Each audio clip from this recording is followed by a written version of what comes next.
High Sonara, good night, শুভরাত্রি। আর আমার না ঘুম আসছে না, জানি না কেন ঘুম আসছে না। তো তোমরা তো বুঝোই আমার কেন ঘুম আসছে না। সত্যি বলছি, ভালো লাগছে না আমাকে, এত খারাপ লাগছে না, ঘুম লাগছে না, একদম ঘুম লাগছে না।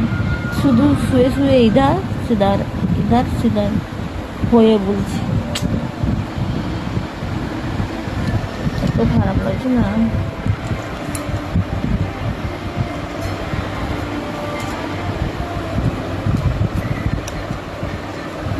দেখো, শুধু হাই উঠে যাচ্ছে, শুধু এপাশ ওপাশ হচ্ছে, আর ঘুম আর লাগছে না।